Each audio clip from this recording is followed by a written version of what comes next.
We live in a world that's crazy about superhero movies, and today I talk about one of my favorites.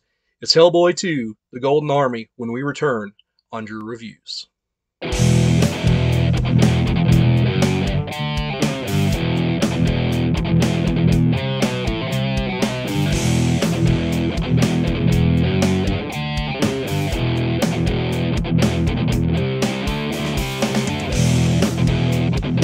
Alright guys, a while back I did a video called Ask Drew Part 2, where you just sent in your questions and I answered them.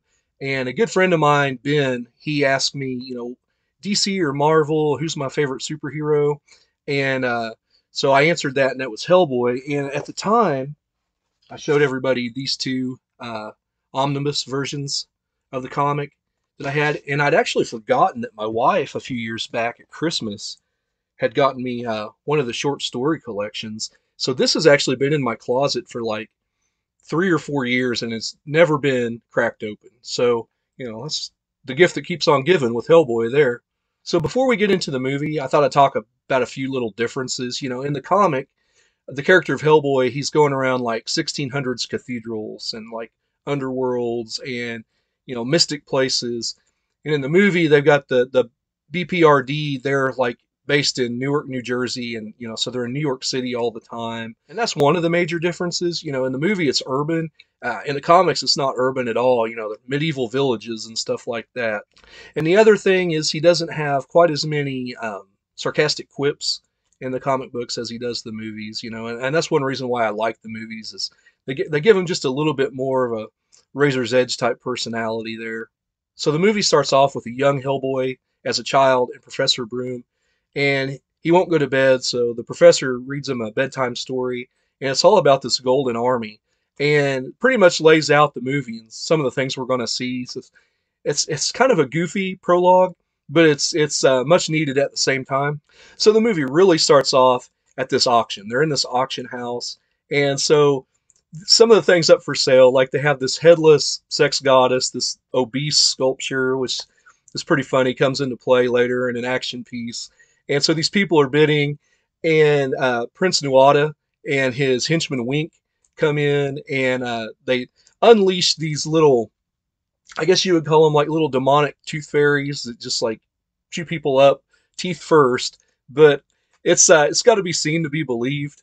So it's at that point that we go back to the BPRD, and at this time it's headed by Jeffrey Tambor.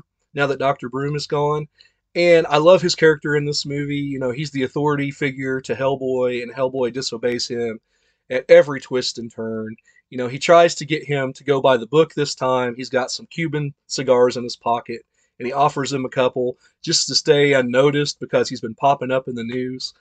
But anyway, Hellboy and Liz are actually having some domestic problems at this time, and they're really butting heads when the alarm goes off, and they get the mission to go to this auction house, and they get there, and there's just fecal and blood remains all over the floor. It's disgusting.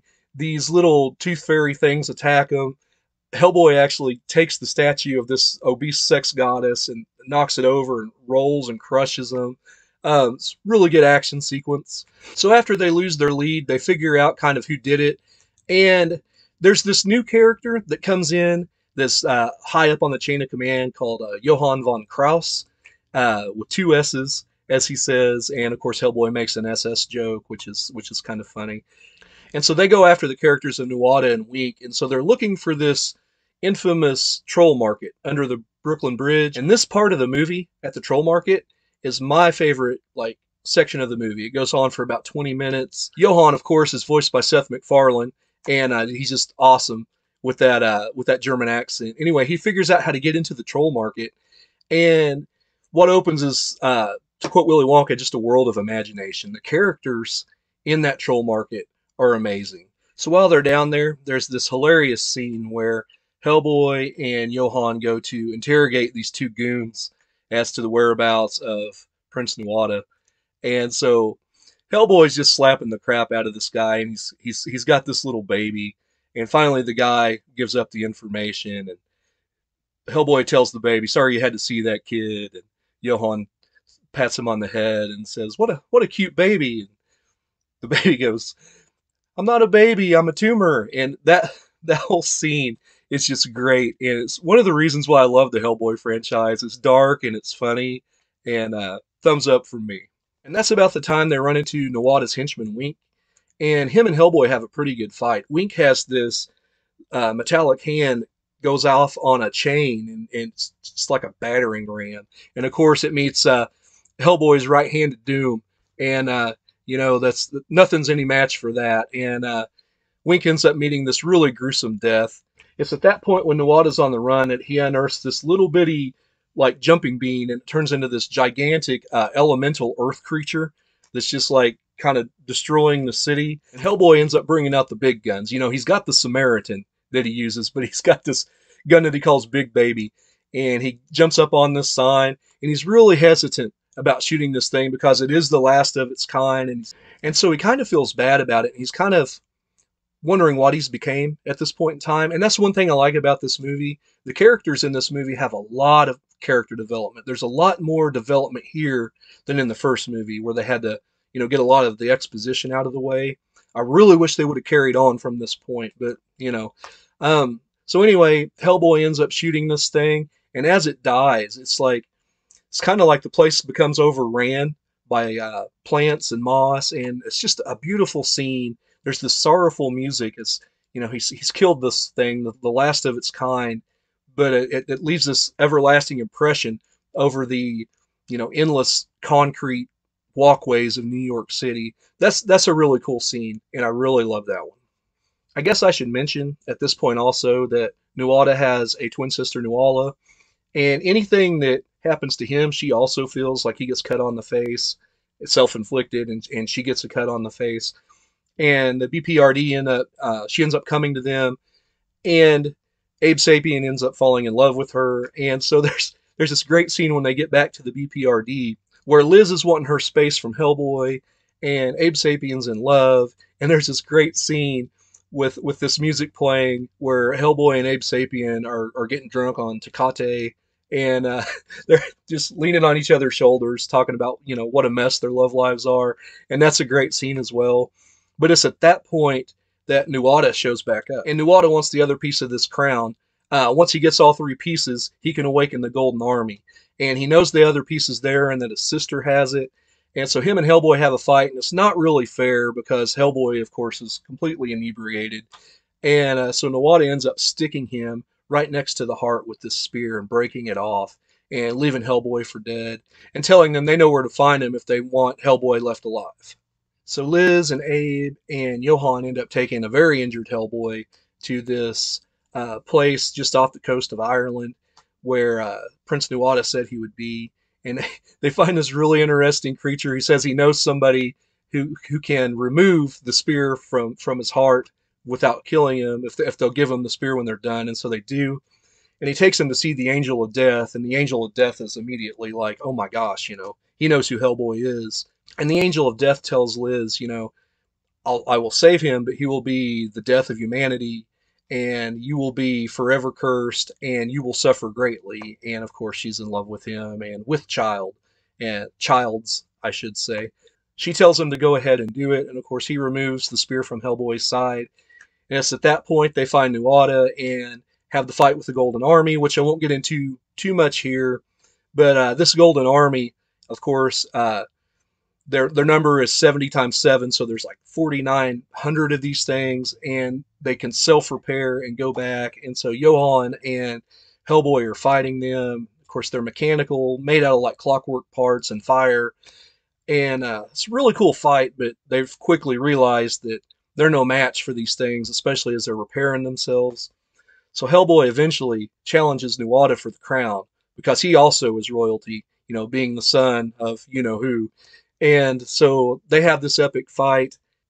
And of course, it's kind of a stalemate. And I won't tell you what happens at the end, other than, one thing that one twin does to themselves, the other one can feel. So that was a pretty cool ending, for a stalemate like that. And I really like that ending that Hellboy actually couldn't do it on his own, that he needed help from Princess Nuala. So as far as things I liked about Hellboy 2, The Golden Army, nearly everything, honestly.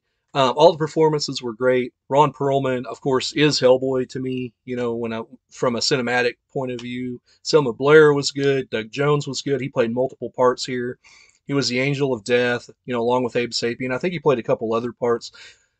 Jeffrey Tambor, of course, takes over as kind of the head of the Bureau for Paranormal Research and Defense, and I love the dynamic with him and Hellboy.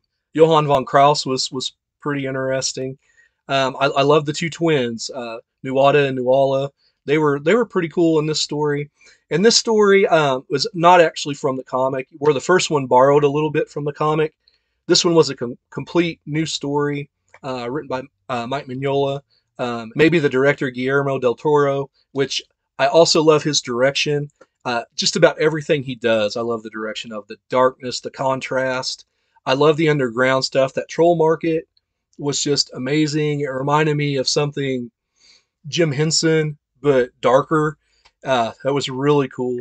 I love the little touches in this movie, like when they're between like the auction and the next set piece. They're going down the street, and there's a message on the marquee of this theater that says "See you next Tuesday," which, if anybody knows what that means, that's just hilarious. One thing that's not really done in the comics is everybody knows about Hellboy in the comics. So in this movie, they're trying like crazy to hide the fact that Hellboy's out there. There's some Bigfoot pictures of him that are all fuzzy and everything, and so they're trying to hide him in this garbage truck. And eventually, he gets blown out this window at this auction, and he's like, "Look out, world, here I come!"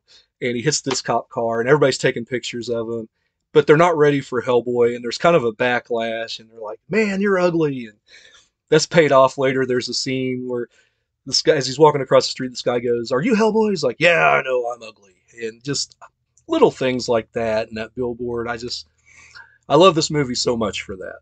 Now, on the dislike side, there wasn't much I disliked about this movie at all. If there is one thing I disliked, is that people didn't go out and see this in mass. Because the first Hellboy movie was pretty good. I like this one quite a little bit more. I would love to have seen where they went from here, whether they, made another movie of their own like this one, or if they would have, took one of the great stories like Almost Colossus or The Conqueror Worm and did something with that. They're getting ready to do that with the new Hellboy movie that they just finished casting and started production on. I believe they're going with the Crooked Man on that, which I don't have that story um, in my possession, but I'm going to get that comic. But I would have loved to have seen these characters continue. I would have loved to have seen the character of like Lobster Johnson thrown into this mix. In the 2019 reboot, with David Harbour, Lobster Johnson was played by Thomas Hayden Church, I think. So we did get to see that character. I would have liked to have seen him in this because both of these movies to me were head and shoulders above the 2019, and I would have liked to have seen just a continuation of this. So this movie came out at a pretty cool time for me. 2008 was a good time both at the movies and in my personal life. My second and last child was brought into this world that summer, and she was actually in a video with me for Megan, helping me rate that. I was also going into the last year of my 20s, 2008, 2009 ish there. And I can honestly say I love that time because there were no joints popping, no aches and pains, no sore muscles or back or anything. So I can look fondly back on that time. But it was a great time at the movies because, you had this movie and you had The Dark Knight, which was amazing, and I'll probably have to do a review of. Me and my brother and my sister-in-law went and saw Rambo, the fourth Rambo movie at the movie theater, and that was just amazing in the theater, especially the scenes with the where he's got the night vision and he's they're sniping people, and so I look fondly back upon that time. And as a matter of fact, I would put Hellboy 2 probably in my top 10 of the decade from 2000 to 2009. It's be right there with like Pitch Black and Casino Royale and a few others that I can't think of at the moment. But I'm going to go ahead and rate this thing, and I'm going to give it a straight 8 out of 10. I was going to go 7 3/4, but like I said, when I got to my dislikes, there was nothing I disliked about this movie. It's like a tick under 2 hours, and it doesn't feel like a 2 hour movie. Once you get to that 2 hour point, I'm usually like checked out unless it's a movie that I have to see. And this movie felt like maybe an hour and a half. So I'm giving it an 8. And honestly, this might be one of my favorite superhero movies of all time. I'd have to rate it against Tim Burton's Batman, and I'd have to rate it against The Dark Knight, and there's probably one or two others that I'm not thinking of right now. But it's so good, guys. So thanks, guys, for watching. And as always, I've got some cool things coming up. I'm really thinking about doing a versus on this channel, maybe a battle of the Crow sequels. Uh, they're both thought pretty low of compared to that first Crow movie, and rightly so. But I enjoy both of those. And which one, Crow City of Angels or Salvation, would be better? I'm planning on doing that here pretty soon. But be sure and hit that like and subscribe, guys, and leave me a message down in the comments. And as always, I'm Andrew. See you down the line.